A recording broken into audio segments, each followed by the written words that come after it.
मेरा नाम सुमित कुमार जैन है और स्टडी ट्रिक में आप सभी का स्वागत करता हूं। इससे पहले हम आपको बता दें कि आज हम पढ़ने वाले हैं भारत से संबंधित कुछ सामान्य ज्ञान के प्रश्नोत्तर, जो कि जिनमें से जो बहुत ही महत्वपूर्ण क्वेश्चन आज हम पढ़ेंगे, जिनमें से कि अधिकांश क्वेश्चन बार बार परीक्षाओं में पूछे गए हैं। तो दोस्तों, आज हम बहुत ही अच्छे से इनको देखेंगे और आप अगर हमसे सीधे जुड़ना चाहते हैं तो आप हमारे चैनल को सब्सक्राइब जरूर करें। सब्सक्राइब करना ना भूलें, क्योंकि जो हमारे वीडियोज अपलोड होते हैं, अगर आपने हमारे चैनल को सब्सक्राइब किया है तो हमारे जो अपलोड वीडियो हैं या हम जो भी रोज़ अपलोड वीडियो करते हैं उनकी सीधी इन्फॉर्मेशन आप तक पहुंच जाती है और आप उन महत्वपूर्ण क्वेश्चनों को पढ़ सकते हैं जो कि बार बार परीक्षाओं में पूछे जाते हैं। तो दोस्तों, आज हम भारत के सामान्य ज्ञान प्रश्नोत्तरी से संबंधित महत्वपूर्ण क्वेश्चन के बारे में जानेंगे। हो सकता है कि इसमें कुछ मिसप्रिंट हो जाए या कुछ क्वेश्चन अगर गलत हो जाएं, गलती से जो है गलत भी हो सकते हैं, लेकिन आप उसमें बता सकते हैं कि ये यहाँ पर गलत हो गया है। बिल्कुल आपका कमेंट हमें स्वीकार होगा, उसमें कोई बड़ी बात नहीं है, क्योंकि सर्वज्ञ तो कोई नहीं है, गलती और हमेशा सबसे होती है। तो दोस्तों, आज हम कुछ महत्वपूर्ण प्रश्न जो है उनके बारे में जानने की कोशिश कर रहे हैं। तो देखते हैं, जो हमारा महत्वपूर्ण प्रश्न है उनका जो पहला पॉइंट है वो है, दिल्ली में केंद्रीय सचिवालय के उत्तरी और दक्षिणी खंडों का वास्तुविद कौन था। दिल्ली में जो केंद्रीय सचिवालय है उसके उत्तरी और दक्षिणी खंडों का वास्तुविद कौन था। तो इसका उत्तर हम देखते हैं, तो इसका उत्तर है साहब एडवर्ड लुटियंस। एडवर्ड लुटियंस साहब जो थे वो दिल्ली में केंद्रीय सचिवालय के उत्तरी और दक्षिणी खंडों के वास्तुविद थे। भूदान आंदोलन किसने चलाया था। भूदान आंदोलन किसने चलाया था, तो इसका उत्तर हम देखते हैं विनोबा भावे। विनोबा भावे जी ने जो है भूदान आंदोलन चलाया था। नेक्स्ट क्वेश्चन है, भारत का राष्ट्रीय पंचांग किस संवत पर आधारित है। जो भारत का राष्ट्रीय पंचांग होता है वह किस संवत पर आधारित है, तो वो है शक संवत पर आधारित माना जाता है राष्ट्रीय पंचांग। नेक्स्ट क्वेश्चन, भारत के राष्ट्रीय ध्वज का डिजाइन किसके द्वारा तैयार किया गया था। क्वेश्चन में पूछा गया है बार बार परीक्षाओं में। तो जो है भारत के जो राष्ट्रीय ध्वज है उसकी डिजाइन किसके द्वारा तैयार की गई थी, तो वो की गई थी पिंगली वेंकैया साहब। पिंगली वेंकैया साहब जी द्वारा जो क्या किया गया था, राष्ट्रीय ध्वज की डिजाइन तैयार की गई थी। नेक्स्ट क्वेश्चन, सर्वप्रथम किस भारतीय को नोबेल पुरस्कार मिला था। नोबेल पुरस्कार जो कि 6 क्षेत्रों में दिया जाता है, और सर्वप्रथम किस भारतीय को नोबेल पुरस्कार मिला था, तो वो हम जानते हैं। तो इसका उत्तर है रविंद्रनाथ टैगोर को। रविंद्रनाथ टैगोर जी को जो है लगभग 1913 में जो है इनको साहित्य के क्षेत्र में इनको सर्वप्रथम भारतीय नोबेल पुरस्कार दिया गया था। स्वदेश वाहिनी के संपादक कौन थे। स्वदेश वाहिनी के संपादक कौन थे, तो इसका उत्तर है के रामकृष्ण पिल्लई। के रामकृष्ण पिल्लई स्वदेश वाहिनी के संपादक माने जाते हैं। नेक्स्ट क्वेश्चन है, इंडियन ऑनेस्ट का लेखक कौन है। इंडियन ऑनेस्ट का लेखक कौन है, तो इंडियन ऑनेस्ट के लेखक हैं वैलेंटाइन सिरोल। वैलेंटाइन सिरोल को इंडियन ऑनेस्ट का लेखक कहा जाता है। नेक्स्ट क्वेश्चन है, 1878 ईस्वी का बर्नाक्यूलर प्रेस एक्ट किसने रद्द किया था। जो 1878 में बर्नाक्यूलर जो प्रेस एक्ट बना था उसको किसने रद्द किया था, तो इसका उत्तर है लॉर्ड रिपन। लॉर्ड रिपन ने जो क्या किया था, बर्नाक्यूलर प्रेस एक्ट को रद्द करवा दिया था। विश्व इतिहास की झलक के रचयिता कौन है। विश्व इतिहास की झलक के रचयिता कौन है, तो इसका उत्तर हम देखते हैं जवाहरलाल नेहरू। जवाहरलाल नेहरू ने क्या लिखा है, विश्व इतिहास की झलक। नेक्स्ट क्वेश्चन है, 27 दिसंबर 1911 ईस्वी को जनगणमन कहां पर गाया गया था। तो 27 दिसंबर जब 1911 को जनगणमन गाया गया था तो वो गाया था कोलकाता में। सर्वप्रथम कहां गाया गया था 27 दिसंबर 1911 को जनगणमन, वो गाया गया था कोलकाता में गाया गया था। भारत में पहला समाचार पत्र किसने शुरू किया। जो भारत में पहला समाचार पत्र था वो किसने शुरू किया, वो किया था जेम्स हिकी। जेम्स हिकी ने जो है भारत में पहला समाचार पत्र जो है प्रसारित किया था। पोस्ट ऑफिस के लेखक कौन है। पोस्ट ऑफिस के लेखक कौन है, हम जानते हैं पोस्ट ऑफिस के लेखक कौन है, रविंद्रनाथ टैगोर। रविंद्रनाथ टैगोर जी को, जिनको कि सबसे पहले नोबेल पुरस्कार दिया गया था। तो रविंद्रनाथ टैगोर ने क्या रचना रची, वो रची है पोस्ट ऑफिस। भारतीय राजनीति में 1947 ईस्वी के बाद किस महिला ने सर्वाधिक योगदान दिया है। ये क्वेश्चन बहुत ही इंपॉर्टेंट है, तो वो है अरुणा आसफ अली। अरुणा आसफ अली ने 1947 ईस्वी के बाद अगर किसी महिला ने सर्वाधिक योगदान दिया है तो वो हैं अरुणा आसफ अली साहब। जो तत्कालीन उड़ीसा किस वर्ष बिहार से पृथक हुआ था। जो उड़ीसा राज्य का निर्माण हुआ था वह बिहार से पृथक होकर बना था, तो वह किस वर्ष बना था, इसका उत्तर हम देखते हैं 1936 ईस्वी में। 1936 ईस्वी में जो है बिहार से उड़ीसा बना था। सैडलर आयोग का संबंध किससे है? सैडलर आयोग का संबंध किससे है? तो वो है शिक्षा से। शिक्षा से संबंधित है सैडलर आयोग। नेक्स्ट क्वेश्चन है, नागरिकों की सेवाओं के लिए प्रतियोगी परीक्षा प्रणाली कब आरंभ हुई? नागरिकों की सेवाओं के लिए प्रतियोगी परीक्षा प्रणाली कब आरंभ हुई?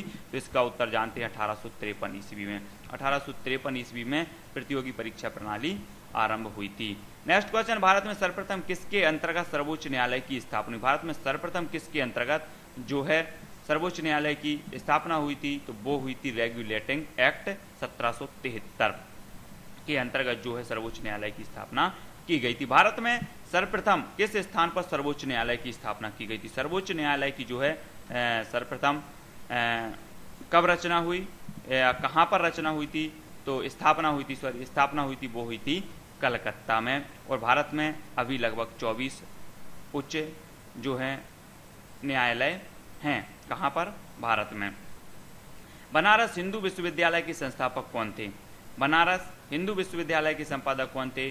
तो इसका उत्तर है मदन मोहन मालवीय। मदन मोहन मालवीय जी ने क्या किया था? बनारस हिंदू विश्वविद्यालय की स्थापना की थी। भारत में मुसलमानों की उच्च शिक्षा के लिए किसका योगदान सर्वाधिक? भारत में जो है मुसलमानों की उच्च शिक्षा के लिए अगर किसी का सर्वाधिक योगदान है तो वो है सर सैयद अहमद खां। सर सैयद अहमद जी की क्या है? मुसलमानों की उच्च शिक्षा के लिए सर्वाधिक योगदान माना जाता है। गोल्डन थ्रेशोल्ड नामक कविता संग्रह किसकी रचना है? गोल्डन थ्रेशोल्ड नामक जो कविता है उसकी रचना किसने की थी? तो वो की थी सरोजनी नायडू ने। सरोजनी नायडू ने की थी गोल्डन थ्रेशोल्ड नामक कविता संग्रह की रचना।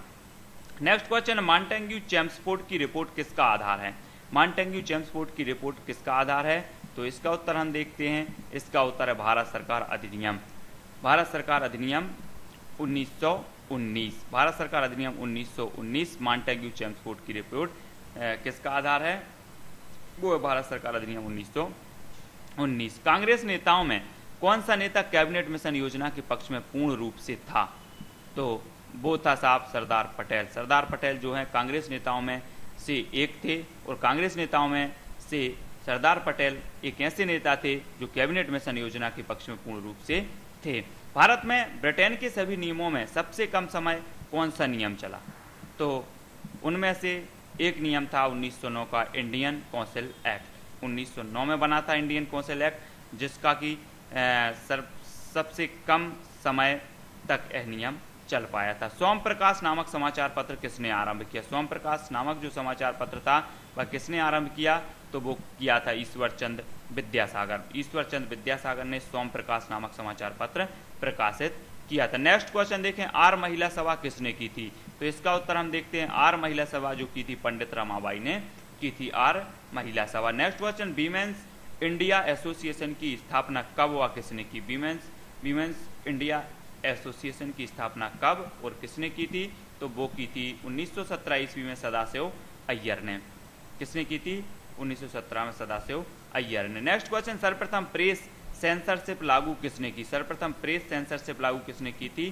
तो इसका उत्तर है लॉर्ड बेलेजली ने। लॉर्ड बेलेजली ने जो है प्रेस सेंसरशिप लागू की थी सर्वप्रथम।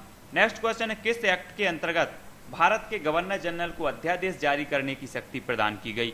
तो वह एक्ट है, वह एक्ट के बारे में हम जानते हैं इंडियन कौंसिल एक्ट के तहत जो है, जो कि 1909 में बना था इंडियन कौंसिल एक्ट और यह कम समय तक चला था।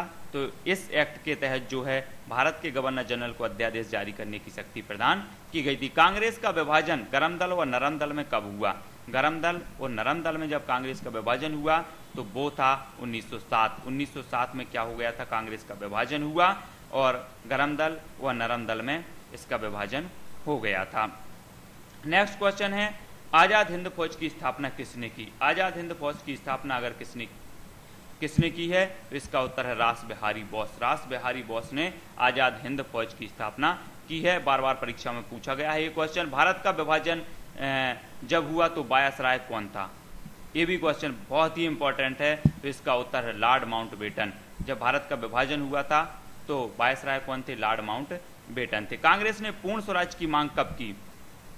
कांग्रेस ने पूर्ण स्वराज की मांग कब की? तो वो की थी 31 दिसंबर 1929 को। 31 दिसंबर 1929 को कांग्रेस ने पूर्ण स्वराज की मांग का प्रस्ताव रखा था। क्रिप्स मिशन भारत कब आया? क्रिप्स मिशन भारत कब आया? ये भी क्वेश्चन। क्रिप्स मिशन भारत कब आया था? तो ये भी क्वेश्चन जो है बार बार परीक्षा में पूछा गया है। इसका उत्तर है 1942 में। कैबिनेट मिशन 1946 में और क्रिप्स मिशन 1942 में भारत आया। सर्वप्रथम मुसलमानों के लिए पृथक राज्य का सुझाव किसने दिया था? सर्वप्रथम मुसलमानों के लिए जो है पृथक राज्य का सुझाव अगर किसी ने दिया था तो वो दिया था इकबाल ने। शायर जो इकबाल थे उन्होंने सर्वप्रथम मुसलमानों के लिए पृथक राज्य का सुझाव दिया था। नेक्स्ट क्वेश्चन, मोपला विद्रोह कब हुआ? मोपला विद्रोह कब हुआ? तो इसका उत्तर देखते हैं 1921 में। 1921 में मोपला विद्रोह हुआ था। विश्व भारती की स्थापना कब हुआ, किसने की? विश्व भारती की स्थापना कब हुआ, किसने की? इसका उत्तर हम देखते हैं तो इसका उत्तर है 1912 में। 1912 में जो है विश्व भारती की स्थापना की गई थी। किसने की थी? रविन्द्रनाथ टैगोर ने की थी विश्व भारती की। भगत सिंह को फांसी की सजा सुनाने वाला न्यायाधीश कौन था? बहुत ही इंपॉर्टेंट क्वेश्चन है। भगत सिंह को फांसी की सजा सुनाने वाला न्यायाधीश कौन था? तो वो था जीसी हिल्टन। जीसी हिल्टन ने भगत सिंह को फांसी की सजा सुनाई थी। किसने सुनाई थी? GC Hilton. हिल के जो है इसने क्या कर दिया था? फांसी की सजा सुना दी थी। भवानी मंदिर नामक पुस्तक किसने लिखी? भवानी मंदिर जो पुस्तक है वह किसने लिखी थी? तो वह लिखी थी वीरेंद्र कुमार घोष ने। वीरेंद्र कुमार घोष ने क्या किया था? भवानी मंदिर नामक पुस्तक लिखी थी। नया पोस्ट ऑफिस एक्ट कब पारित हुआ? नया पोस्ट ऑफिस एक्ट कब पारित हुआ? तो वो हुआ 1854 में। नया पोस्ट ऑफिस एक्ट कब पारित हुआ था? तो वो हुआ था 1854 में। 1857 के संग्राम में भारत का बादशाह किसे घोषित किया था? जो 1857 का स्वतंत्रता संग्राम जो है चला था या विद्रोह कहें तो वह भारत का बादशाह किसे घोषित किया गया था? तो भारत का बादशाह घोषित किया था बहादुर शाह जफर को। बहादुर शाह जफर को भारत का बादशाह घोषित किया गया था 1857 में। मंगल पांडे का जो विद्रोह हुआ था उसमें।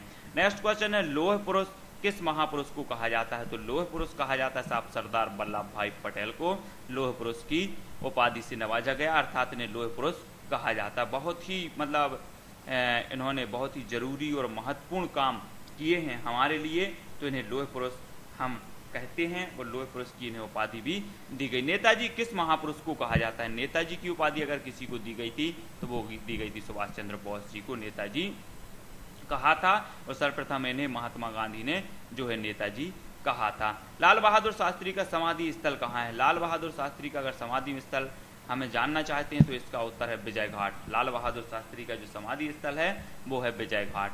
नेक्स्ट क्वेश्चन है, जवाहरलाल नेहरू का समाधि स्थल कहाँ है? जवाहरलाल नेहरू का समाधि स्थल हम देखें इसका उत्तर, तो इसका उत्तर है शांतिवन। जवाहरलाल नेहरू का समाधि स्थल जो कहा जाता है उसे कहा जाता है शांतिवन। नेक्स्ट क्वेश्चन है, जय जवान जय किसान का नारा किसने दिया? जय जवान जय किसान का नारा दिया था लाल बहादुर शास्त्री जी ने। किसने दिया था? लाल बहादुर शास्त्री जी ने क्या कहा था? जय जवान जय किसान। मारो फिरंगी को ये शब्द किसने कहे? मारो फिरंगी को ये शब्द किसने कहे? तो इसका उत्तर है मंगल पांडे जी ने, जो 1857 के हीरो कहे जाते हैं साहब। तो मारो फिरंगी को ये शब्द किसने कहे थे? मंगल पांडे जी ने कहे थे। मैं देश का बालू से ही कांग्रेस से भी बड़ा आंदोलन खड़ा कर दूंगा साहब। मैं देश का बालू से ही कांग्रेस से बड़ा आंदोलन खड़ा कर दूंगा। यह किसने कहा था? यह कहा था महात्मा गांधी जी ने। नेक्स्ट क्वेश्चन, मैं एक क्रांतिकारी के रूप में कार्य करता हूं। मैं एक क्रांतिकारी के रूप में कार्य करता हूं, यह किसने कहा था? जवाहरलाल नेहरू ने। मैं एक क्रांतिकारी के रूप में कार्य करता हूं। तराइन का प्रथम युद्ध कब हुआ? तो तराइन का जो प्रथम युद्ध हुआ था वो हुआ था 1191 ईस्वी में जो है तराइन का प्रथम युद्ध हुआ था। और वह किस किस के बीच हुआ था वो भी हम देखते हैं। तराइन का प्रथम युद्ध किस किस के बीच हुआ था? तो इसका उत्तर है, इसका उत्तर पृथ्वीराज चौहान एवं Mohammad Ghori.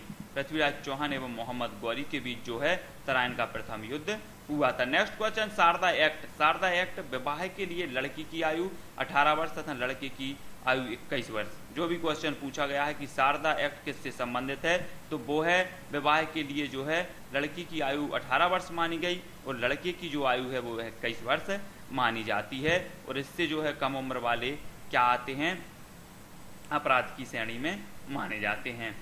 नोटिव marriage act. नोटिव marriage act संबंधित है अंतरजातीय विवाह से। नोटिव जो मैरिज एक्ट है वो अंतरजातीय विवाह से संबंधित माना जाता है। नेक्स्ट है, हिंदू विधवा पुनर्विवाह।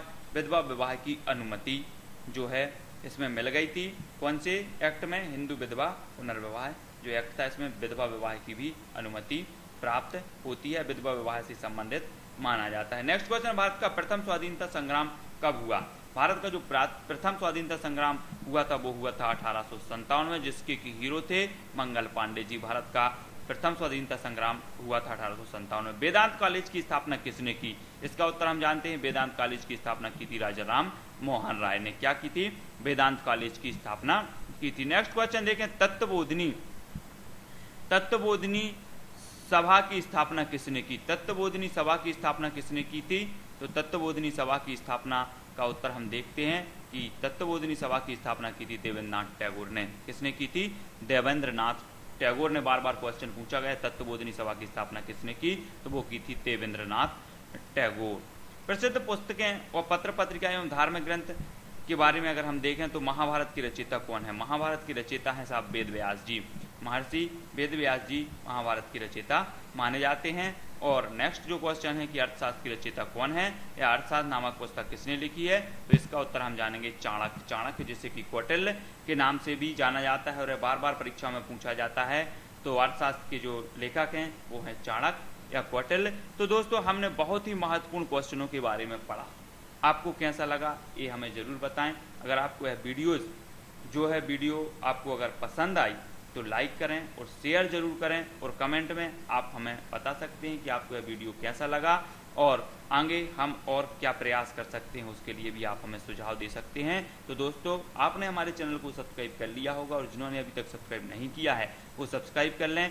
सब्सक्राइब करने से होगा क्या कि आप और हम एक परस्पर जुड़ जाएंगे। हमारे जो वीडियोज़ हैं, जितने भी वीडियोज़ हैं वो अपलोड होंगे और उसकी इन्फॉर्मेशन आप तक पहुंचेगी। आप उन वीडियो को देख सकेंगे और एक अच्छे से अच्छा जो है अध्ययन कर सकेंगे, अपने ज्ञान को बढ़ा सकेंगे। जय हिंद।